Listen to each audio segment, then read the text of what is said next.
नमस्कार दोस्तों, Deepak Punia life science YouTube channel पर आप सभी का फिर से स्वागत है। और आज अपने क्लास यानी 11th का एक टीसू का चैप्टर लेके आए हैं और टीसू के एमसीक्यू करेंगे जो कि नीट की दृष्टि से काफ़ी इम्पोर्टेंट क्वेश्चन है। तो अपने क्वेश्चन को स्टार्ट करते हैं।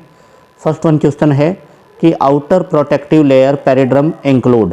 तो आउटर प्रोटेक्टिव लेयर पेरिड्रम इंक्लूड, तो इनमें फैलम, फैलोजन, फैलोड्रम। तो इनमें ऑप्शन डी सही हो जाएगा। कौन सा? All of these. कौन सा हो जाएगा? All of these. फिर सेकंड अपने देखते हैं non living part of phloem is. तो फ्लोएम का नॉन लिविंग पार्ट कौन सा होता है? Sieve element living part, phloem parenchyma living part, companion cell living, but phloem fibre यानी ऑप्शन डी कैसा होता है? नॉन लिविंग पार्ट होता है। ऑप्शन डी कैसा हो जाएगा? नॉन लिविंग पार्ट हो गया फ्लोएम फाइबर। फिर third radial vascular bundle present in. तो radial vascular bundle present in, तो किन में प्रेजेंट होते हैं रेडियल वैस्कुलर बंडल? रूट के अंदर। और इनकी कैरेक्टरिस्टिक क्या होती है रेडियल वैस्कुलर बंडल की? इनमें xylem and phloem alternate form में अरेंजमेंट होते हैं।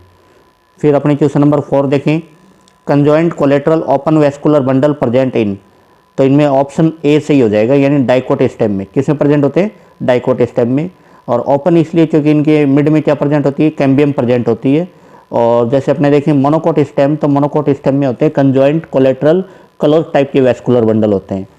देन अपने देखें कि क्वेश्चन नंबर 5 में कोलेनकाइमा टिश्यू मेडअप फ्रॉम। तो कोलेनकाइमा टिश्यू कैसा होता है? लिविंग टिश्यू होता है और मेडअप होता है ये ऑप्शन ए यानी पेक्टोसेलुलोज से मेडअप होता है। किससे? पेक्टोसेलुलोज से। इसकी कैरेक्टरिस्टिक क्या है? ये फ्लेक्सिबिलिटी के लिए रिस्पॉन्सिबल होता है स्टेम ब्रांचेज के। फिर क्वेश्चन नंबर 6 देखें outer cortex layer also known as. तो अपने को पता है कि आउटर कोटेक्स लेयर को अपने क्या बोलते हैं? हाइपोडर्मिस बोलेंगे। क्या बोलेंगे? हाइपोडर्मिस। और जो इनर कोटेक्स लेयर है उसको क्या बोलते हैं? एंडोडर्मिस बोलते हैं। फिर क्वेश्चन नंबर 7 देखें irregular shape cell shape present in which parenchyma. तो इर्रेगुलर सेल शेप ये प्रेजेंट होती है ये अपने इडियोब्लास्ट में, क्योंकि ड्यू टू क्रिस्टल इनकी शेप कैसी हो जाती है? क्रिस्टल स्टोरेज के कारण इरेगुलर शेप हो जाती है सेल्स की।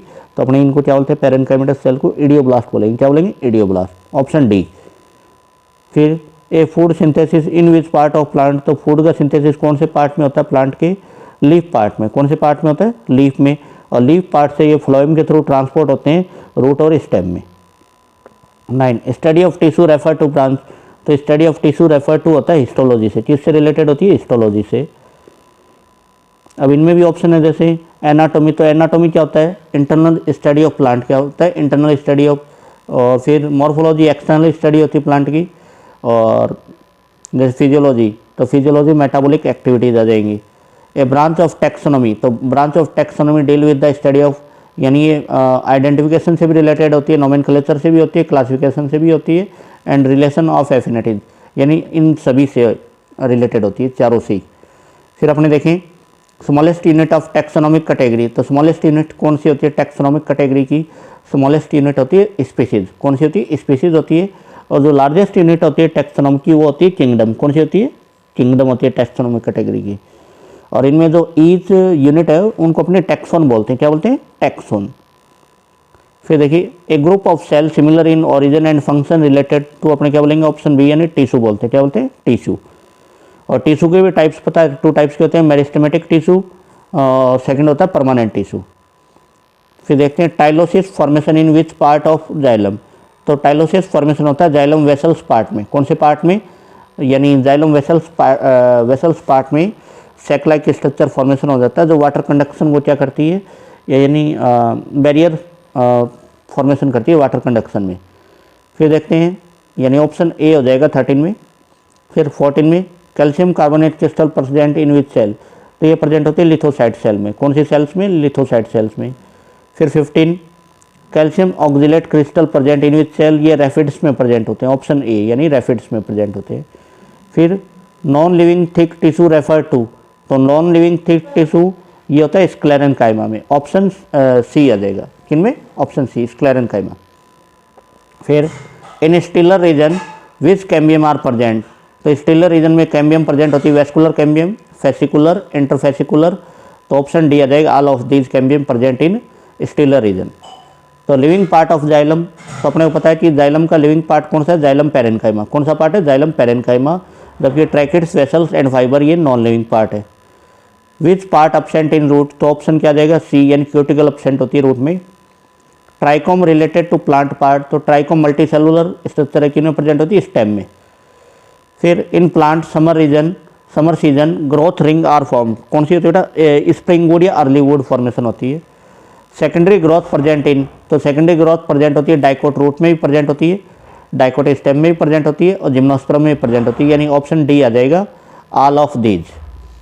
फिर in extra stelar region which cambium are present, तो जो कोटेक्स वाला पार्ट होता है वो होता है एक्स्ट्रा स्टेलर रीजन, तो कॉर्क कैम्बियम प्रेजेंट होगी, ऑप्शन बी आ जाएगा।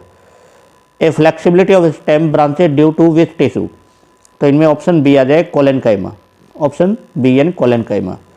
कैस्पेरिन स्ट्रिप फॉर्मेशन इन, तो ये एंडोडर्मिस पार्ट में होता है, एंडोडर्मिस यानी रूट की एंडोडर्मिस में, और कैस्पेरिन स्ट्रिप फॉर्मेशन होती है सुबेरिन, इनके अंदर केमिकल सब्सटेंस होता है।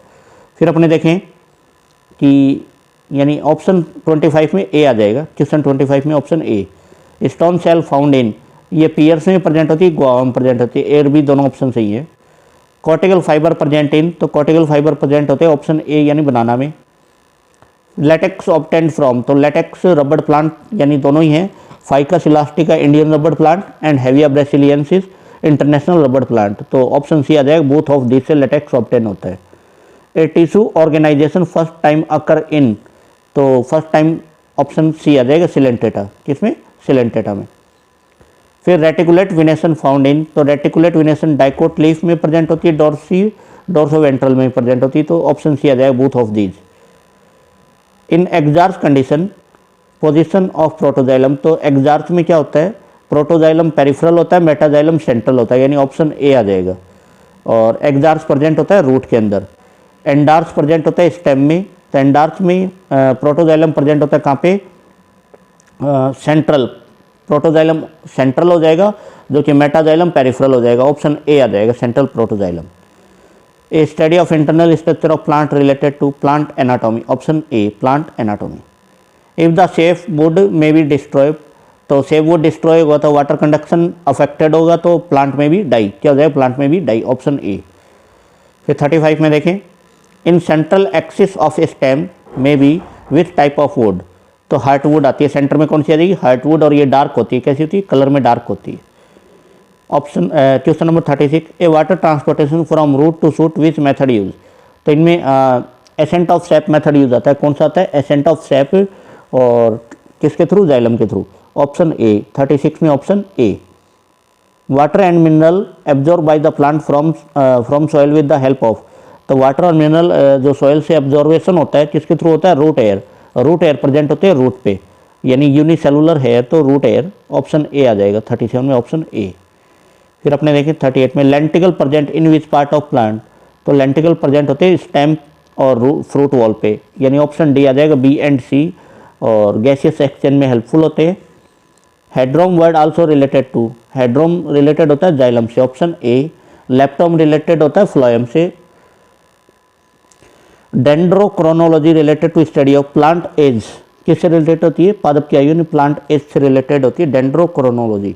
तो ये 40 इंपॉर्टेंट क्वेश्चन है, नेट की बेसिस से अपन डेली क्वेश्चन लेके आएंगे अपने चैनल पे, और अभी तक अपने चैनल को ज्वाइन नहीं किया तो चैनल को ज्वाइन कीजिए, लाइक शेयर और सब्सक्राइब कीजिए। और नेट के लिए अपने क्वेश्चंस की प्रैक्टिस करा रहे हैं, बायो के जितने भी मोस्ट क्वेश्चंस होंगे एग्जाम की दृष्टि से सारे अपने चैनल के ऊपर अपने प्रैक्टिस करवाएंगे। और चैनल से ज़्यादा स्टूडेंट को शेयर किए और ज्वाइन हो जाइए, और कमेंट करके ज़रूर बताएं। और थैंक यू, धन्यवाद सभी स्टूडेंट्स का।